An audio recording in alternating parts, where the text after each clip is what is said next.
live. Hi, my name is Greg Bloom. Really excited to be hosted here by Books and Books to discuss this new book, All We Can Save. It's a compendium of essays and poets from a very impressive array of scientists and activists and artists and more. My good friend, Dr. Ayanna Elizabeth Johnson, assembled this book and edited it along with her collaborator, Dr. Catherine Wilkinson. Ayanna wasn't able to join us here tonight, and she asked me to moderate in her stead. And I've brought together a couple of contributors to the book, along with a couple of local leaders who work on climate change and work on issues related to climate change and resilience here in Miami. I'm personally coming to you from Miami Beach. This is unceded Tequestan territory. And I'm joined with others here in Miami and around the country. I'll start introducing people.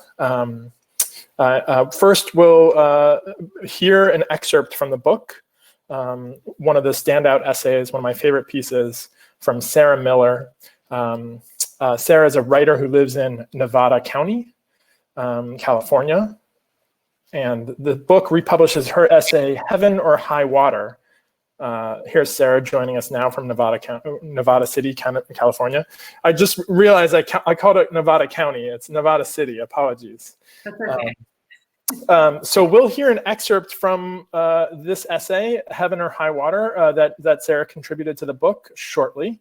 It was originally published in the online magazine Popula, so you can look it up and read along if you don't have the book yourself. But I'll introduce the rest of our panelists before we jump into the excerpt of the essay. Laurencia Strauss is a non-binary, queer, mixed Latinx, first-generation U.S. artist and landscape designer based in Miami.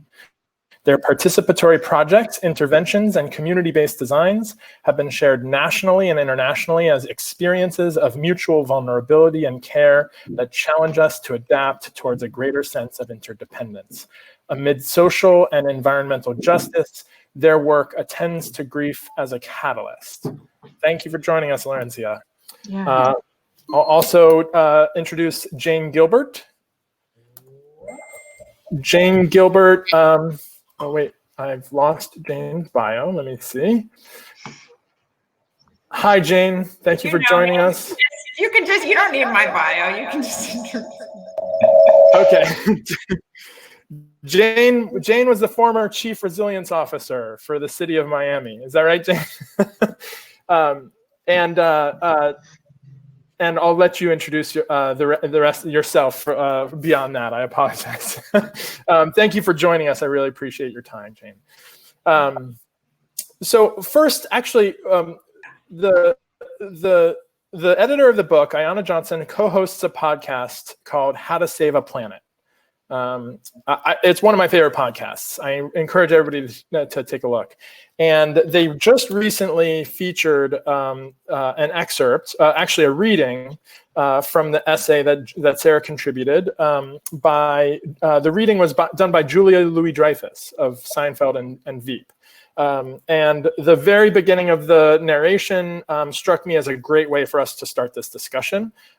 So with everyone's permission, I'm going to see if we can play this and listen along for about a couple minutes of Sarah's essay narrated by Julia Louis-Dreyfus. To put some context on it, the essay, Heaven or High Water, is about Sarah's visit to Miami, where she wanted to learn about how this city, which is already experiencing the effects of climate change and sea level rise, experiencing sunny day flooding, where there's no storms and yet water's coming up from the ground and seeping into garages and the streets. And Sarah wanted to know how real estate developers, real estate agents are talking about Miami, are selling property in Miami, and explaining to themselves what it is that they're doing in a city that's already experiencing the impacts of climate change. And so we are about to hear an excerpt of Sarah's experience checking out apartments, checking out condominiums in I think, Miami Beach. pretending to be a wealthy wife of a startup founder, I believe. And let's hear how that goes. The first real estate agent, tall, fair, polite, bordering on stern, possibly Swiss, possibly Swedish, asked, "Do you live in Miami now? Do you know what kind of place you're looking to buy?" I said, "I live in San Francisco and my husband is in tech." I gave a coy twist to the wedding ring I'd put on in my hotel room. Looking for a place to hang out when it gets really rainy and then to retire to. He either believed me or did not give a shit. The decor was beige and white with stainless steel, except for the books on the nightstand, which were jewel-toned. I walked around the condo as if I already owned it, as if within my lifetime the lobby beneath us would not be decorated with kelp. The realtor and I rendezvoused at the balcony which overlooked Biscayne Bay. He gestured at the rainy day, unusual for this time of year, late March. "Usually at night you'll be looking at the best spectacle of a sunset here," he said. I oohed and awed over the view, quite genuinely, because if you don't think about the fact that it's filled with thousands of pounds of post-hot Pilates ceviche poops, Biscayne Bay is breathtaking. I asked how the flooding was. "There are pump stations everywhere and the roads were raised," he said. "So that's all been fixed." "Fixed?" I said. "Wow, amazing." I asked how the hurricanes were. He said that because the hurricanes came from the tropics from the south, and this was the west side of Miami Beach, they were not that bad in this neighborhood. "Oh, right," I said, as if that made any sense.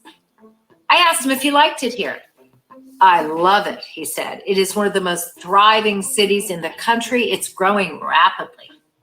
He pointed to a row of buildings in a neighborhood called Edgewater. That skyline was all built in the last 3 years. "Wow," I said, "just in the last 3 years. They're not worried about sea level rise?"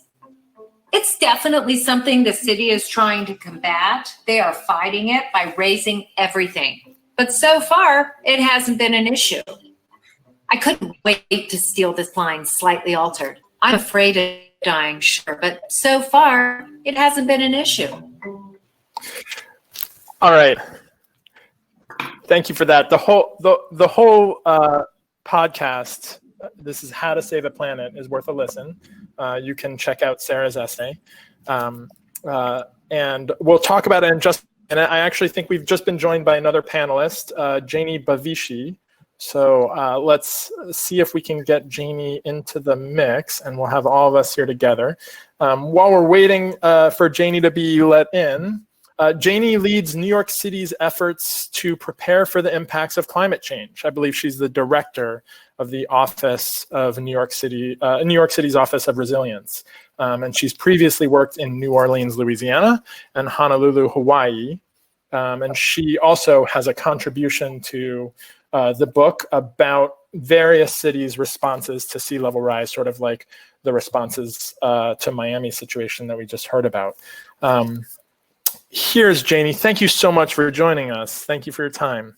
Hi, thanks, Greg, and hi to all the rest of the panelists. It's nice to see you, Jane. Sorry, I'm a few minutes late. No problem. I appreciate it. I'm sure you're plenty busy. Janie, we just heard an excerpt of Sarah's essay narrated by Julia Louis Dreyfus, and I was going to send the first question to Sarah. Sarah, you know, when I talked to you about this conversation, you said to me, you know, that you're very different from the other contributors in the book, right? That this book, All We Can Save, has essays from activists and scientists and administrators, city officials, and you, in your words, you're like, I'm just a writer. But I definitely see that this is making an invaluable contribution to this book, even though it's very different in tone from the rest of the contributions. And I guess I wonder, how do you think your essay relates to these other meditations on our world situation? Why do you think your experience in Miami is worth discussing alongside these much more factual and action-oriented conversations about what we should do? I think that the most important thing to me about climate change is that we keep talking about resilience. And I think that those things are important. I think that it's important for people to be doing the things that they're doing to make cities livable while we're, I don't think that they shouldn't be raising the street level in Miami Beach, or that they shouldn't be installing pumps, or I don't have much of an opinion on whether they should or shouldn't be doing that, right? Like that's not my job. I guess I would like to, I don't believe that there can be any at all, like, I think there's like no hopeful addressing of climate change without addressing a growth economy and without getting rid of a growth economy. There's just no, I think there's any serious scientist, I think, will tell you that, like somebody could argue about this, but any serious scientist will tell you there's no hope for addressing climate change without addressing the structural issues, and not just like the structural issues like in a small way, but we cannot continue to have a growth economy if we want to do anything like macro about climate change. And so the way that I see my essay as contributing to that, like my essay is not about like, oh my God, everyone in Miami is so stupid. I mean, I bought a house in California in the middle of a fire zone. So whatever, I'm not any different from anyone who's buying a house in Miami. So, but to me, I think the important thing to do is start telling the truth about climate change, and for people to really start inhabiting it, because people really believe that these things that people are doing to address like pumps or, the raising the streets or things like cutting down trees here. I mean, whatever. People really believe that that's going to solve the problem. And it's really not. And, people think that green technology and green jobs are going to solve the problem.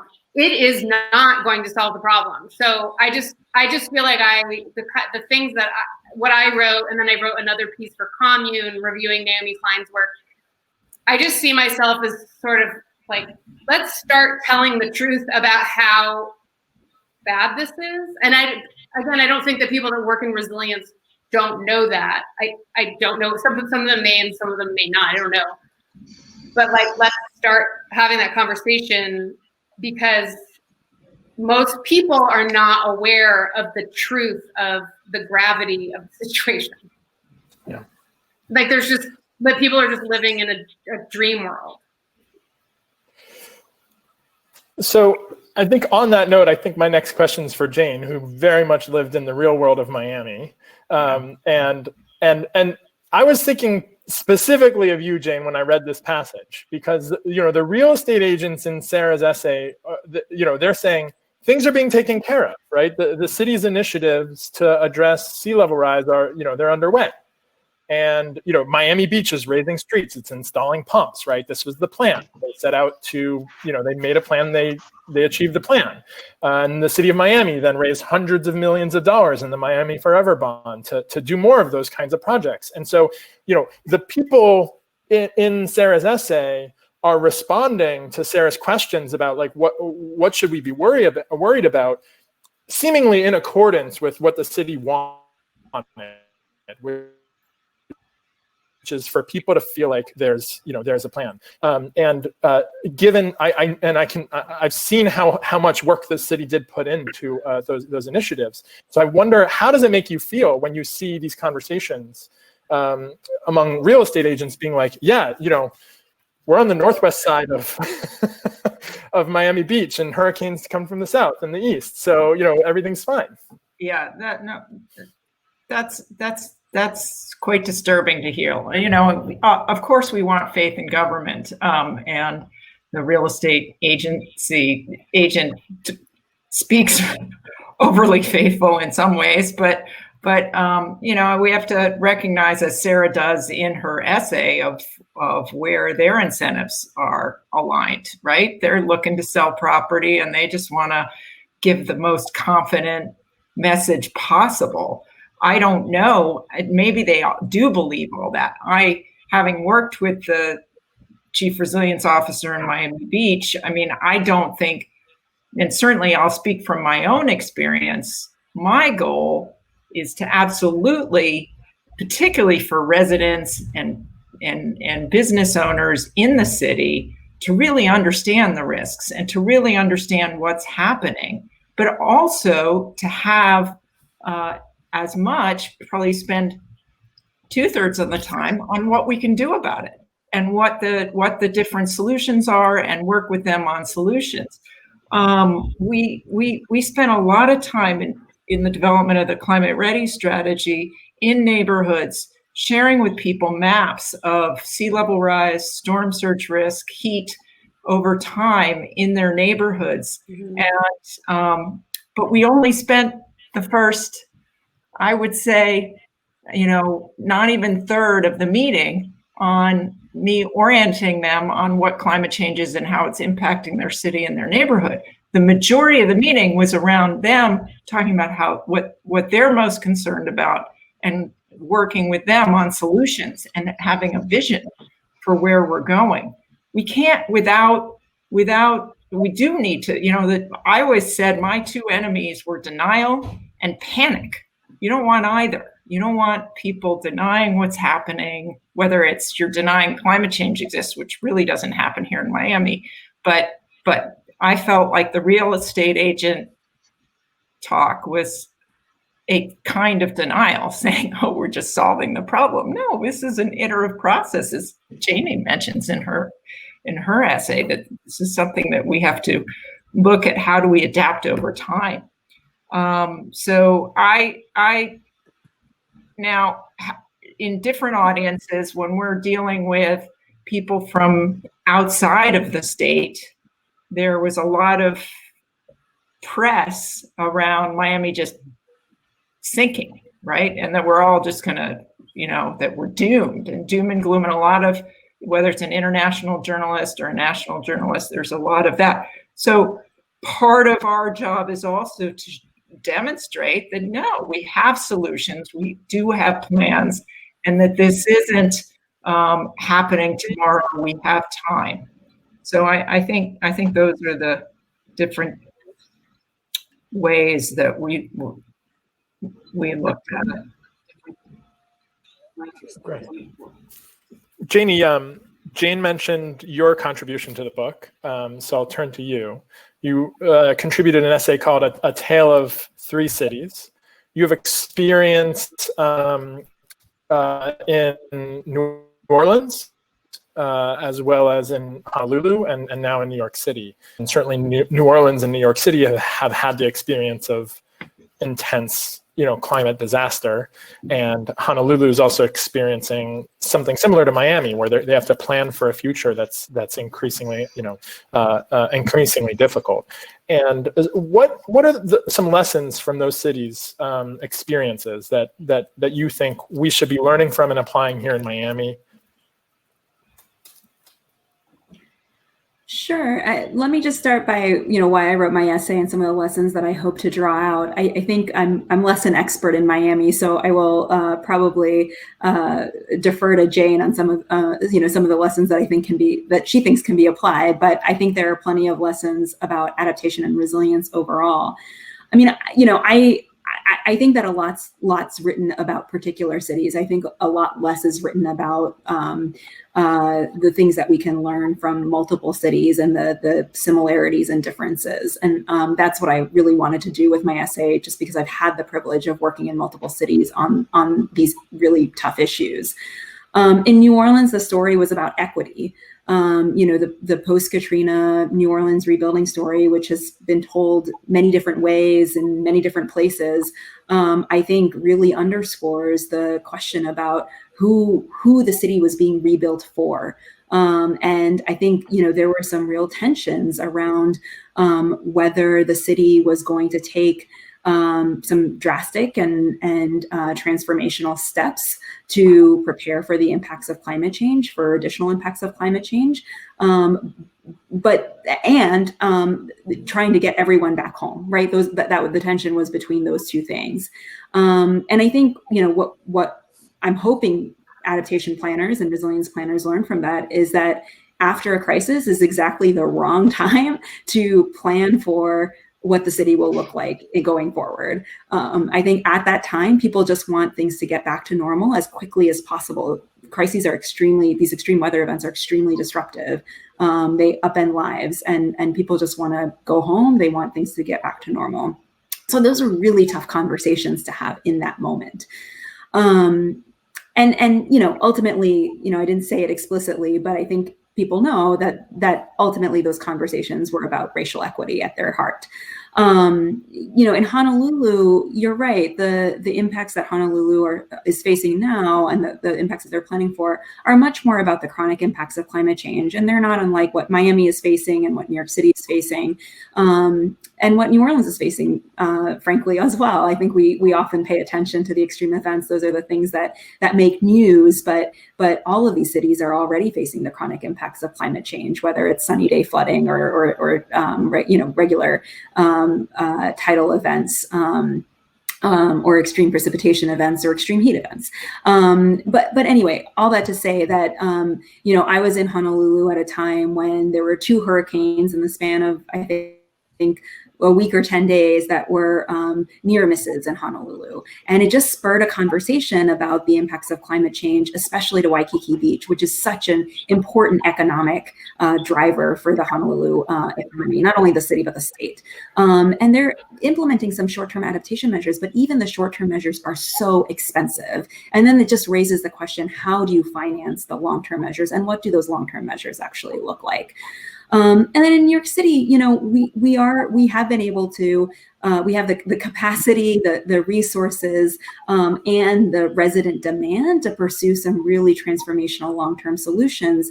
But keep in mind, a lot of the reasons those ingredients have come together is because we experienced Sandy. Sandy unlocked $15 billion of federal funding that came to New York City. A lot of planning had happened before Sandy, and we were able to jumpstart those plans and put them into action because of Sandy. But I'm not sure we'd be in the same place if those dollars hadn't flowed to the city. Thank you for sharing all that.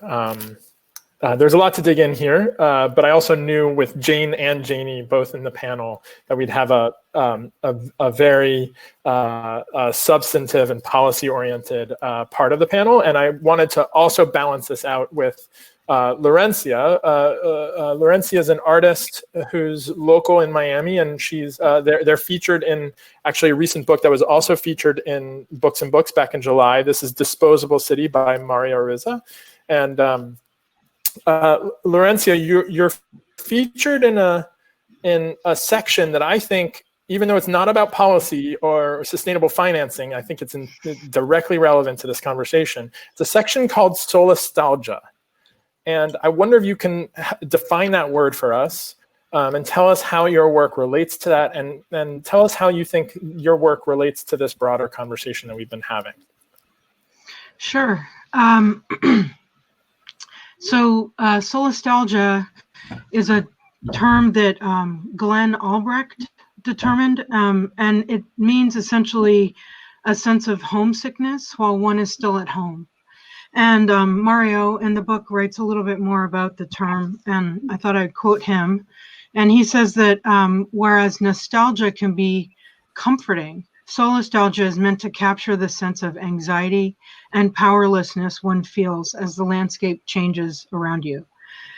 In the book, All We Can Save, that we're talking about tonight, that's discussed in the chapter entitled Feel. And also the concept of proleptic mourning, which is like anticipatory grief. And so my work attends to both of those. And I'm trained as a landscape architect. I wholeheartedly believe in community-centered design. But I'm looking at the idea of solutions kind of as a more conceptual thing, like I'm using my art practice to create experiences that develop a greater sense of interdependence. So I wanted to just talk a little bit about that. So I'm working from the position that grief is a catalyst. And instead of pushing climate change grief away out of fear, I see grief as a process for growth. And that can be transformational. So it can be an experience where we learn how to show up amidst the losses, and where we write our relationships with each other, with ourselves, with what we're losing, and like with other living beings like water, fish, and essentially the planet. And so I wanted to just talk about two projects real quick that Mario talks about in the book, Disposable City. So if you want to read more about it, you can there. But just quickly, just to show how I'm applying some of these ideas, the first project is called the Bubble Pops, and that relates to the idea of the real estate bubble popping, but it's also a popsicle exchange project. And so I've gone around Miami-Dade County and I'm trading popsicles for advice. So I ask people to think about a time in their life when they had to adapt and what advice they would give to somebody else. And so that can be like immigrating or surviving a hurricane. And what that's doing is looking at our vast experiences with adaptation as something that we have as a resource as we grapple with climate change. And it's looking at helping people feel a greater sense of capacity rather than not. And also kind of starting with grief as a point to begin talking and thinking about climate. The other project I wanted to share quickly is it's called Portable Memories and Rising Seas. And Mario talks about this in the book too. And this is work that I'm doing with as part of a collective, the 50/50 Art Collective. And it's currently on view right now at the Yerba Buena Center for the Arts in San Francisco as part of the exhibition called Afterlife. And so this is a project where we investigate the relationship between sea level rise and memory. And we invite participants to watch films and draw while considering questions like, how is your relationship to the place you call home changing? How is memory a form of resistance? And how can we transform climate crisis grief into action? So the project has drawings, prints, and then also videos of our showing drawings that people made to fish underwater. And we've done this project in Miami and Key West and now in San Francisco. We had some other plans that had to get calibrated because of COVID. But when we were in Key West, we worked with Alyssa Bishop Becker, who's written about grief and influenced my thinking about grief and climate and our project about the portable memories and rising seas. And so Alyssa she builds off of the Kubler-Ross's theory of grief. That's the denial, anger, bargaining, depression, and then acceptance. And she says, well, then it's more than just acceptance. It could also be transformational.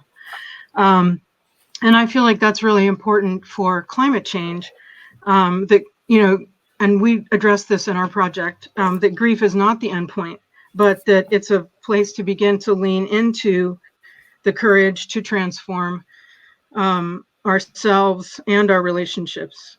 How we exist and how we exist on the planet. So that's what I was thinking. Thank you so much. So that sort of brings us full circle, I think, to the excerpt we heard from Sarah's essay, where the realtor in Miami Beach says, they're fighting sea level rise, they're raising the roads. So far it hasn't been an issue. And she says, I can't wait to steal this line, and alter it. I'm afraid of dying, sure, but so far that hasn't been an issue. And this is why I wanted to bring you all together to have this conversation. I have really only one more question, and I'm gonna step back, and I want to hear you all, basically talk to each other, and I also encourage the audience members to submit questions, and I'll try to curate as they come in. Janie, in your essay, you sort of conclude by pointing out that even the best designed approaches, to resilience have their limits, right? And in places like Waikiki or Miami Beach, we're only buying time. And what you say is we must come to terms with new planning horizons that are much longer than the ones we are used to, and build new governance systems. And so I want to open this up to all of you. Right, given Sarah's opening remarks that really, what we're really dealing with here are problems that reflect the way our economy works, committed to endless growth. And Laurencia, to your point that, this is on a personal level, this is really a question of like, are people going to engage with their own grief over what's being lost in the future? What can we envision that might look different? What kind of other systems of governance, other systems of relating to each other might look different? And what kind of experiences do you think can lead us into that transformation? And from there, I'll step back, and I'm eager to hear whatever conversation emerges from this. Well, I'm happy to jump in here first. And I feel like, this really, I think you're right, Greg, it brings us full circle, and it really connects back to where Sarah started, right? I mean, the work of adaptation and resilience, the work of rising to the challenge that climate change presents has to be so fundamentally interdisciplinary and cross-sectoral. And, so I think that there are 2 points here, and I'll get to the planning horizon part in a second, but I want to start with this point about working together in ways that we really are not used to, right? Transcending organizational silos, transcending government silos. Every time I have a decision that needs to be made in the New York City government context, I have to bring multiple deputy mayors in. I have to bring multiple budget examiners in that are not used to working together across their organizational silos, because there are actually few decisions that require that kind of collaboration. And it's not just, our city government organizational silos. We also have to work with regional governance bodies. We have to work with neighboring states. We have to work with the federal government. We have to work across sectors. I mean, that's the only way that we're going to really come up with these cross-cutting solutions that I think Sarah's calling for as the key takeaway from her essay. So I think that government doesn't always work well when we're trying to break down silos. The silos have been created for a reason, and they make government run efficiently. And so things become really inefficient when you're trying to break down those silos and trying to make different parts of the government that are not used to working together work together. And then I think on the planning horizon piece, cities have so many fires to put out on a regular basis, right? Like there are so many short-term problems to solve. So when you're the resilience planner, the resilience officer for a city, and you're bringing in, challenges to solve that are fundamentally sort of supported by data that extends out to the 2050s or the end of the century, it is hard to get attention around them. I think like Miami, where I am now in New York City, we have the biggest asset in my job is that I work for a constituency that is demanding climate action, that is demanding resilience action. And it's that demand that makes it easier for me to get attention around these issues that are seemingly long-term, but they're not long-term, because we are feeling the impacts now. We're feeling the impacts in the most low-lying communities, and for the places where we're not feeling impacts, or the impacts that are yet to come. If we don't start planning now, we are not going to be ready. And but I think that it requires an entirely different mindset. It requires continuity between political administrations, and we haven't quite figured out how to do that well yet either. So there is some real innovation needed on the governance front to be able to, like I said at the beginning, rise to the challenge that climate change presents. Yeah. I think it's really the idea of a resilience officer is that I often thought, we're chief silo busters as much as we're chief resilience officers. And the experience within Greater Miami, the beaches, of doing it as a regional strategy, working together with Miami-Dade County and Miami Beach, really emphasized not just the governmental entities, but the nonprofit, academic, for-profit entities that were part. And we had action items in that strategy that came from all those sectors, from about 20 different entities. And I think it's completely imperfect and a living, breathing process. But the more that we can look at the whole ecosystem of actors, government being one actor within that ecosystem, and particularly within Miami, where the cities have certain responsibilities and the county has others, and so we have to work together. But so do some of the nonprofits or the other anchor institutions in the city. I'm also struck, Janie, with your comments on the need for community-based planning. And I think that's something that, as a city, while I was pretty successful getting our different departments to work together, because we had an interdisciplinary run by our city manager group, the Resilience Action Group, which was around activating the actions, and so that we had a forum, but which wasn't perfect as well, because people are used to working in their silos and still stuck in their heels at times. But I felt challenged with that, really taking the time and addressing some of the things that Laurencia is bringing up, of the grief and processing through that. Like,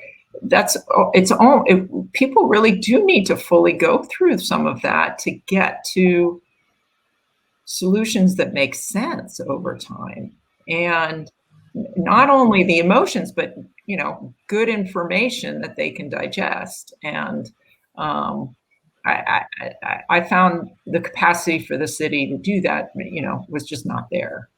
We did some of it, but there's so much more. I mean, we can do it with individual projects, and we've done that with a park project or some different specific projects, and maybe over time they'll get better at it. But I think that's the piece, one of the pieces to be working on, and bringing in the arts. I mean, I think having the arts as part of that could be a way to not only help us with feeling the feelings, but envisioning a future.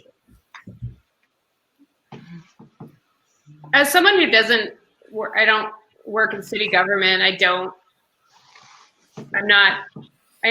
I realize that, like, from the outside, it's hard to imagine dealing with all of what you guys deal with. But I have to admit that's like, and I have respect for what you guys do, and I would not probably be very good at it, but I do, I sort of look at the way cities that we're dealing with climate change, and to me, it just seems like resilience is just like a way to accommodate massive distress without, and again, I'm not saying, they're cutting down trees in my area, and I'm not going around going, don't cut those down because you're just preventing a fire, and this place is just going to burn down anyway. I'm not going to run around and tell PG&E not to cut trees down here, whatever, that's like our version of building higher roads. They're cutting trees away from power lines and stuff like that. But it just, to me, it's just like the resilience thing just seems like a way of accommodating more distress. Mm-hmm. And when and there's we're not even talking about people are sort of talking about it, but it's like nobody talks about getting rid of fossil fuels. I wouldn't say nobody talks about it. Like I invented the concept of talking about getting rid of fossil fuels, but like, why is everything about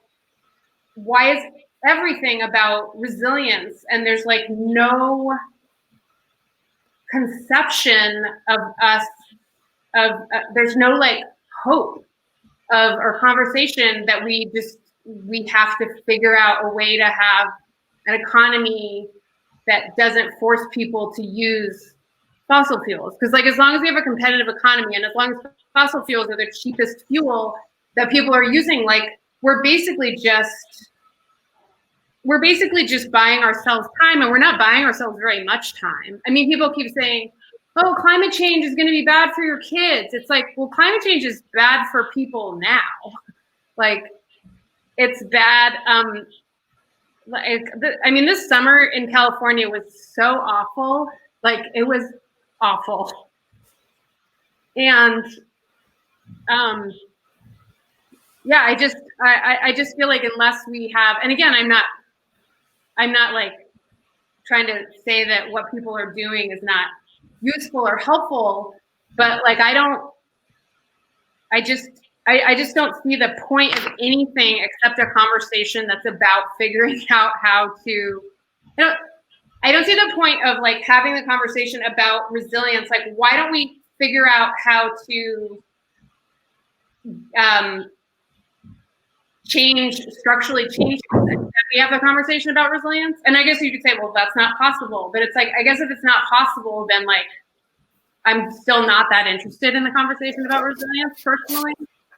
Well, I don't mean like now, or if I met you at a party and you said, oh, I work as a resilience officer, I wouldn't be like, you're a terrible person. But like, I just don't understand why everything is just like, well, let's just, have more conversations about getting different organizations involved. It's like, what is that? I don't know. I'm a writer, like I'm not a policy person, but I just, to me, like, it just doesn't seem terribly useful. And if I had like a solution, I wouldn't be like sitting here in my house, like writing, articles. But anyway. Yeah, I'm glad you raised that, Sarah, and I'm happy to jump in here. I mean, so let me be really clear that the work of preparing for the impacts of climate change has to be coupled with the work to decarbonize our economy. Like there's no question about that, right? So I think that like, we've talked a lot about flattening the curve in the COVID context over the past few months. And I think that's a useful analogy here, right? Like we need to flatten the curve of our climate change, right? We need to flatten the curve of how quickly our climate is changing, but we've already crossed some thresholds and we can't go back, right? Like the climate is already changing, as you say, and we're already facing those impacts. And so we need to prepare for those impacts of climate change that we cannot ignore. And, I mean, you've said it in terms of the wildfire season. We're facing an incredibly costly wildfire season this year. We have the most Atlantic hurricanes on record this year. I mean, you don't have to look very far to see it. And so like my work would be impossible if we weren't also aggressively fighting, working to decarbonize and to cut carbon emissions.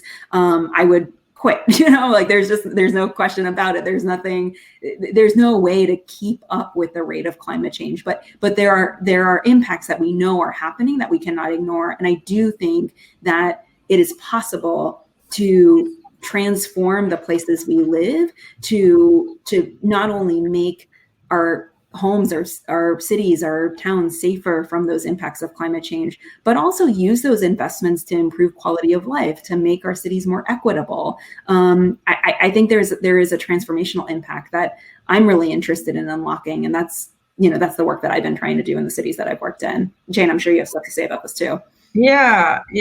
And I just want to echo, I mean, New York's been really a leader on decarbonization for other cities. And now Miami's also working on its carbon neutrality plan and decarbonization. But we also have to remember, what we need for reducing our carbon emissions is national and international leadership. It's at a scale that a city can't as easily address. Adaptation is local. You have to cut a tree near your whatever. You have to address this area of low-lying area. So it's very, very. It's also a question of scale. Not that as you design your adaptation projects, I know that Janie's doing that, and that's what we're doing with our demonstration projects in the city.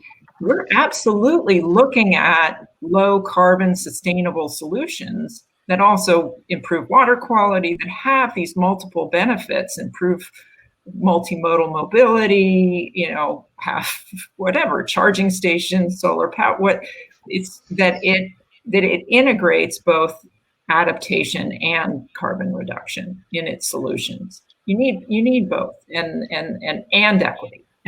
Equity considerations is critical. There was this quote in the book from Heather McGhee, who's I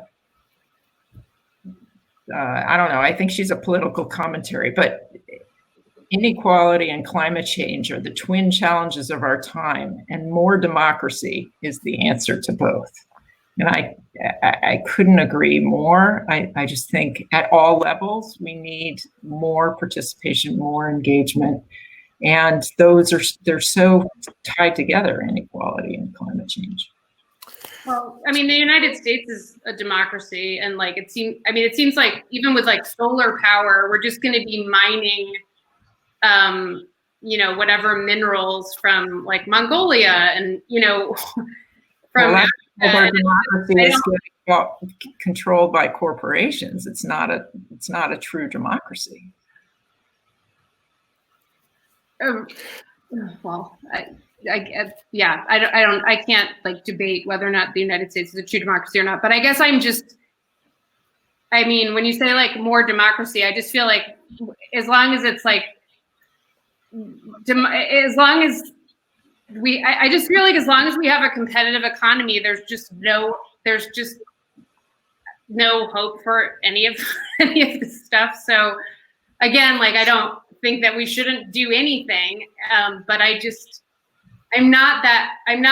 sort of not that hopeful about an incremental sort of approach that's based on, I don't know. Let me jump back in. I have a question from the audience, but I first want to see if I can use Sarah's point here as a jumping off question in a different direction. Have you all, Jane, Janie, and Laurencia, have you seen examples of cooperative economies that do demonstrate a different kind of logic that can help us escape from the trap that Sarah points out that we're trapped in? When we're talking about responding to this current threat, have you seen strategies that actually contain within them an entirely different logic of how the world can work, one that's less competitive and less wasteful? I have an intentional communities, so. Yeah. So, what's an intentional community? I'm not going to know the definition off the top of my head, but I think it's people who intentionally live together. So, they're not just there and happen to be in a neighborhood, but they intentionally live with each other and then organize their own systems of governance and economy and land and that type of thing. And there's a wide spectrum. I mean, some that seem kind of sketchy personally, and other ones that are much more, real or solid, trustworthy in my opinion. But I'm curious if other people have other references.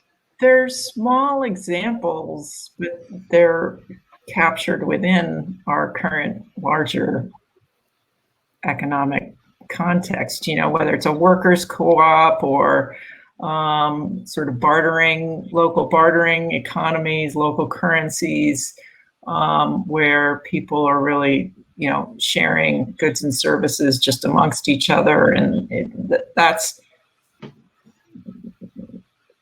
and certainly in small towns, you see that even just as a natural, because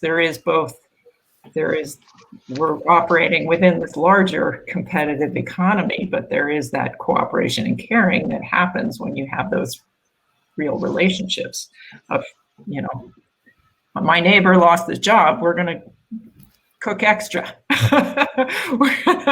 we're gonna do whatever it takes.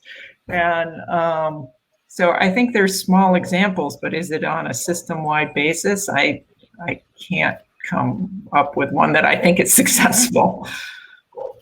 Yeah, I can appreciate that, the small, but within a bigger system that isn't reflective of their ways of functioning. So we have a question from the audience. Stuart says he recently discovered solastalgia as a concept. Maybe we should redefine it again in case folks have already forgotten 20 minutes ago. And it deeply resonated with all my pre-covery and resilience work. I've never heard the word pre-covery before. Thank you, Stuart, for that. In particular with the storytelling and photography that Stuart does, he found this really resonant as a concept. He asks, how do we show both the threats and also the solutions more visually and more viscerally? How do we show hope? And I wonder if you all have any thoughts about that. How do we help people see? Well, Linda Chang is a visual artist who's used virtual reality with murals. And I think the more you can do immersive, and I've seen artists use the street in Los Olas in Fort Lauderdale with a virtual reality with a 3D of what it looks like with 3, 4, 5 feet of sea level rise over time. And I think having those kind of visuals really helps people understand the threat. And then people need to design. I participated as a juror of a landscape architecture class for FIU last week, and the students were coming up with solutions in Allapattah along the Miami River and Wagner Creek, which is a lower income, low-lying area in the city. And it was just, some of them weren't realistic, but they gave visions of a greener, more equitable, resilient and sustainable future. And I think the more we can actually see what could be possible, how we could make our lives better through this adaptation and carbon neutrality and focusing on equity, how our lives could be better, that can help drive action. It could help. I think sometimes it's for lack of imagination, lack of what's possible. Bell Hooks in the book has a quote: "The function," and I don't necessarily agree this is the only function of art, because it's not all encompassing, but it is a function of art. The function of art is to do more than tell it like it is. It's to imagine what's possible. I think that, sorry. No, go ahead.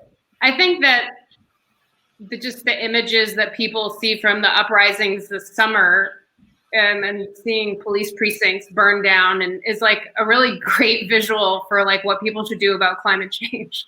Yeah. Like getting people excited about the possibilities of just demanding, like saying, no, this is like our planet. This is not like, this planet does not belong to like oil companies or whatever, and just taking that power and just making it ours. I mean, that to me is like, I appreciate the like art that people are doing about it, but I think the most powerful motivation and reminder that there's hope is just seeing the ways that people have risen up, like all over the world and demanded like an end to being murdered by the police. And I think that we can demand an end to being murdered by fossil fuel corporations. And that, I think that frankly is like our only hope.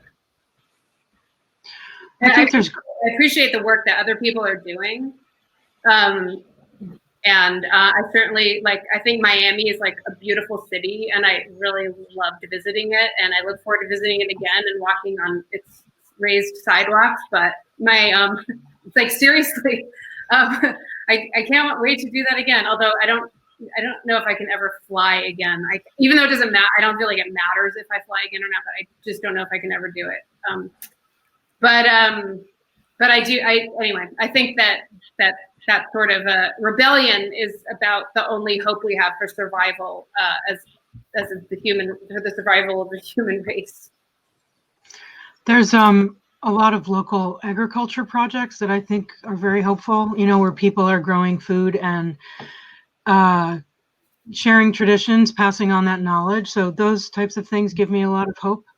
And to me, those are skills that we can use here now and learn how to do that here now, or remember how to do that here now, and then take it with us if and when we relocate. So those things to me are very hopeful.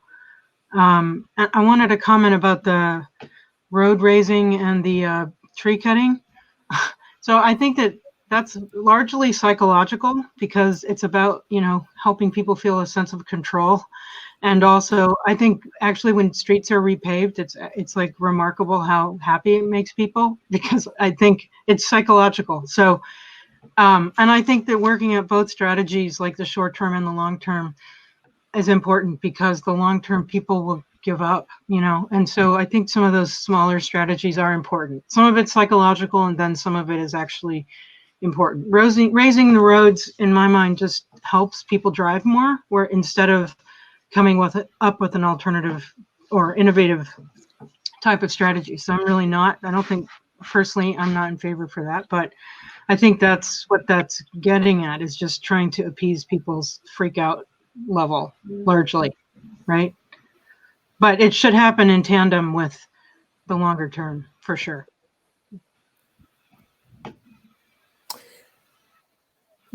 Janie, any I do think we need to engage people. Go ahead. Well, I was going to respond to this question as well. I do think we need to engage people in different ways, right? I don't think the science always necessarily, compels people to act. I think we need to translate the science to talk about risk tolerance and sort of start a different kind of conversation with even the science. But beyond that, we've been doing these exercises where we actually create these personas, right? Like imagine you're Elizabeth, you're going to be 52 years old in 2061, and you live in this neighborhood, and these are the climate impacts that are playing out in your neighborhood. Like, what do you want to do about it, right? And I think like trying to get people to personalize it a little bit more actually starts a different kind of conversation. We also engage people in the design of projects and that kind of thing, but like actually saying, this is your story, how do you want it to end, is a different way of talking to people about this. And just to end on a more hopeful note, I agree with Sarah that the images of people rising up to demand climate action are incredibly inspiring. And I think the youth climate action, youth holding us accountable for climate action has been one of the most inspiring things about my work recently. So I think we're in a different moment than we have been because youth are holding us accountable. Youth are holding the current generation of decision makers accountable. And I think it has started a different conversation. Absolutely, I agree. Right on. And on that note, we actually had a couple contributions from the audience. And encourage people to check out Extinction Rebellion, which is precisely one of those youth movements that's been so effective at really trying to snap us out of business as usual. And also Sunrise Movement has a chapter in Miami. Sunrise Movement has been behind the Green New Deal on a national level, and I've seen whispers of a Green New Dade emerging here in Miami, and I'm excited about that. And so people should check out the Sunrise Movement here in Miami. A couple of other contributions. Heather Lukes suggests that people look into Dean Spade's work on mutual aid, and also Eleanor Ostrom's work on governing the commons, common pool resource management. And I can personally also endorse that. I'm a fellow at the Ostrom Workshop on the Commons at Indiana University, and I totally agree that Ostrom's work on thinking about how people can share resources is essential in addressing some of the crises that we're discussing. And I just want to give one last plug for this book, which is terrific. It has a lot of difficult and also inspiring contributions from people across the field. You can actually buy it by clicking on the green box right here at the bottom of your screen from Books and Books. And we all encourage you all to buy local when you purchase your books. And I really thank Books and Books for giving us this time, creating this space. And I'm so grateful for all of you. I know you're plenty busy, and I'm so glad you could come and share your insight and your wisdom and your time with us. Laurencia, you had picked out just one final thing. I invited people to pick their favorite poem or quote from the book, and you selected one that's really short. So I want you to, if you would read us the quote that you selected and tell us why you selected it, why you thought it was relevant, that can close us out. Sure. I also just want to say that the essays in the book are really short, so it's not super overwhelming, which I really, really love about the book. Okay, so the quote that I chose is by Audre Lorde, and it says, "Our feelings are our most genuine paths to knowledge." So for me, it's trusting your gut and your intuition and don't get steered off of that. So to stay clear with what's important to you, and also like feeling that the other people are in the mix. Like this book to me is kind of like a field guide of how to work on these issues and feel camaraderie and community. Thank you so much. Thanks to everybody. Thanks to Books and Books. Please buy the book and buy Mario's book. And let's keep doing this work together. Thank you. Thank you. Thanks, everybody. Thank you.